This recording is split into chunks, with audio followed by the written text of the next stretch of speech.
Wanasiasa wanaounga mkono serikali ya muungano wa serikali jumulishi wakiongozwa na kiongozi wa wengi katika bunge la taifa Kimani Ichung'wah na msaidizi wa Rais William Ruto Faruk Kibet wamemkosoa aliyekuwa naibu rais Rigathi Gachagua pamoja na upinzani kwa kuendesha siasa za mgawanyiko.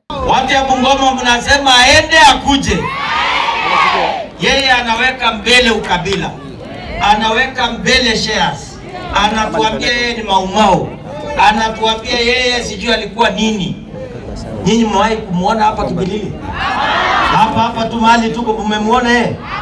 Hata hii wamama warembo hivi kukuja kuwafanyia maendeleo kidogo amewahi kufika hapa? Hata hii shule nzuri mrembo imejengwa. Hata angekuja kujenga toilet pengine tungemkumbuka. Yeye amewahi kufika hapa? Mkichochea wa Kenya, mkitishia wa Kenya eti ya kuwa ile vita wa Kenya waliona 2007, 2008 wakiwemo watu wa Bungoma wakaumia, wakapata maafa. Mtu anajiita kiongozi anataka atuambie ati ile maafa tuliona 2007, 2008 was a Christmas party. We are yet to see more bloodshed in 2027. We want to tell you, shame on you. Shame on you, because the people of Kenya will never ever again fight because of politics. They will never fight to advance the selfish interests of a few disgruntled, angry, hungry politicians like those we see on the roads. Unajua kwanza, unasikia wanapanga kukutana kwa maboma. Juzi walikutana kwa ule jamaa wa Munyoro kwa boma, wakatusengenya. Wakatoka hapo wakaenda kukutana kwa ule jamaa mwingine sijui Watermelon, wakatupiga, wakatutusi, wakiwa hakuna ajenda nyingine. Saa hii wamekosa boma ya kwenda. Kwa sababu nasikia hapa ndio Kokra Yunis na nimeambiwa hakuna nyumba hapa. Sasa hawezi enda mahali kwa sababu hii area nasikia hakuna nyumba, because lazima waende kwa nyumba. Sasa wamebaki kuenda kwa barabara. Leo wanazunguka kwa barabara all over. Asira.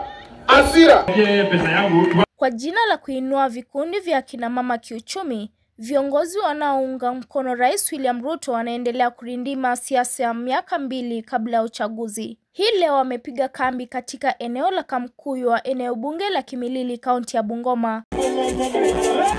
Wanasiasa hao wamesema kuwa upinzani hauna ajenda yoyote ya maendeleo, bali unagawanya nchi kwa misingi ya kikabila. Wamepuuzilia mbali juhudi za wapinzani wao wakisema kuwa lazima Rais William Ruto ataongoza muhula miwili na ahadi zote kwa wananchi zitatimizwa. Ndio umeona marafiki wetu wengi wamekuja kutuchangia hapa.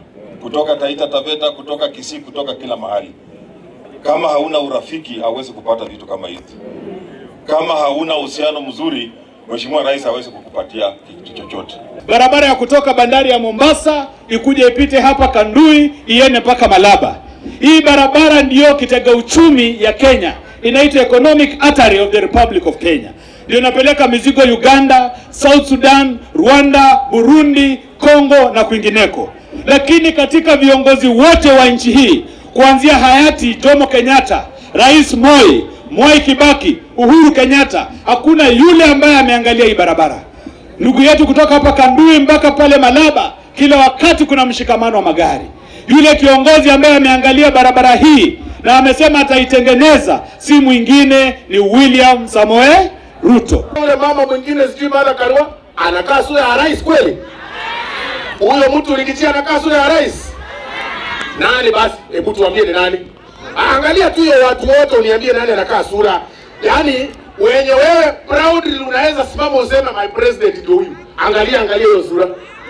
Hakuna mtu anakaa sura, hata Titi Masi anakaa sura ya rais kulisha kwa wote hao watu wote. Iko sawa.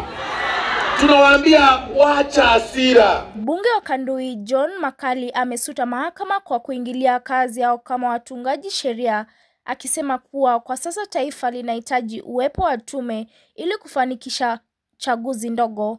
Mahakama haiwezi simamisha bunge kuweze kutekeleza majukumu yake kama bunge. Mahakama haiwezi sema nyinyi muende mfanye vetting lakini msiende msue hii ni wale watu wa IEBC, kwa sababu tunahitaji IEBC katika Kenya hii yetu. Sasa tunataka kuomba mahakama zetu, tafadhali, let us have a parity of arms, respect other institutions so that the other institutions can do their work. Wakikosa, nyinyi kujeni mwakosoe through your judgment. Nikiripotia runinga Hubs kutoka kaunti ya Bungoma, jina langu ni Makena Valerie.